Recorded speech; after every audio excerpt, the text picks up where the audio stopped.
എല്ലാവർക്കും news first മലയാളത്തിന്റെ പുതിയൊരു വീഡിയോയിലേക്ക് സ്വാഗതം. ക്രിക്കറ്റ് വാർത്തകൾ ആദ്യമേ അറിയാൻ ഈ ചാനൽ മറക്കാതെ സബ്സ്ക്രൈബ് ചെയ്യുക. സൗത്ത് ആഫ്രിക്കയ്ക്കെതിരെ ഇന്ന് നടന്ന ഒന്നാം ഏകദിന മത്സരത്തിൽ സൗത്ത് ആഫ്രിക്കയെ പഞ്ഞിക്കിട്ടുകൊണ്ട് ഇന്ത്യ കൂറ്റൻ വിജയം ആണ് നേടിയിരിക്കുന്നത്.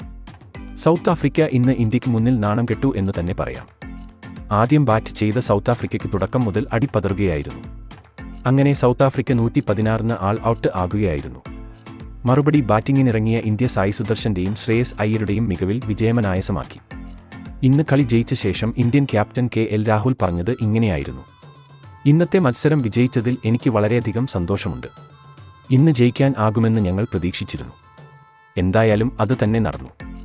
ഇന്ന് ബാറ്റിംഗിലും ബൗളിംഗിലും ഞങ്ങൾ മികച്ചു തന്നെ നിന്നു. എന്റെ ക്യാപ്റ്റൻസിയിൽ ഈ പരമ്പരയിലെ ആദ്യ മത്സരം തന്നെ വിജയിക്കാൻ ആയതിനാലാണ് ഞാൻ കൂടുതൽ സന്തുഷ്ടവനായത്. ഇന്നത്തെ ബൗളേഴ്സിന്റെ പ്രകടനം എടുത്തു പറയേണ്ടത് തന്നെയാണ്. സൗത്ത് ആഫ്രിക്കൻ ബാറ്റ്സ്മാൻമാരെ അവരുടെ തട്ടകത്തിൽ വളരെ അനായാസം തകർക്കാൻ അവർക്കായി. ലോകകപ്പിലും T20 മത്സരങ്ങളിലും അവരെ തോൽപ്പിക്കാൻ ആയതിന്റെ ആത്മവിശ്വാസത്തിൽ ആയിരുന്നു ഇന്ന് ഞങ്ങൾ കളത്തിലിറങ്ങിയത്.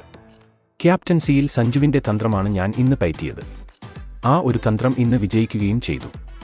അതിനാൽ തന്നെ ഇന്നത്തെ വിജയത്തിന്റെ ക്രെഡിറ്റ് ഞാൻ സഞ്ജുവിന് വേണ്ടി ഡെഡിക്കേറ്റ് ചെയ്യുന്നു എന്നും KL രാഹുൽ വ്യക്തമാക്കി. എന്തായാലും ഇന്ത്യ മാരക ഫോമിലാണ് ഇപ്പോൾ. അതുകൊണ്ട് തന്നെ വരുന്ന മത്സരത്തിലും സൗത്ത് ആഫ്രിക്കയ്ക്കെതിരെ ജയിച്ച് പരമ്പര നേടാൻ ആണ് ഇന്ത്യയുടെ പദ്ധതി. ഇപ്പോഴത്തെ ഇന്ത്യയുടെ ഈ ഫോം വെച്ച് അത് വളരെ അനായാസമായി നടക്കുകയും ചെയ്യും. വരും മത്സരങ്ങളിലും പരമ്പരകളിലും എല്ലാം ഇന്ത്യ ഈ ഫോം തുടരുമെന്ന് പ്രതീക്ഷിക്കുന്നു. ഇതിനെപ്പറ്റി നിങ്ങളുടെ അഭിപ്രായം എന്തെന്ന് താഴെ കമന്റ് ചെയ്യുക. അപ്പോൾ ഇതുപോലെ കൂടുതൽ ക്രിക്കറ്റ് വാർത്തകൾക്കായി ഈ ചാനൽ മറക്കാതെ സബ്സ്ക്രൈബ് ചെയ്യുക.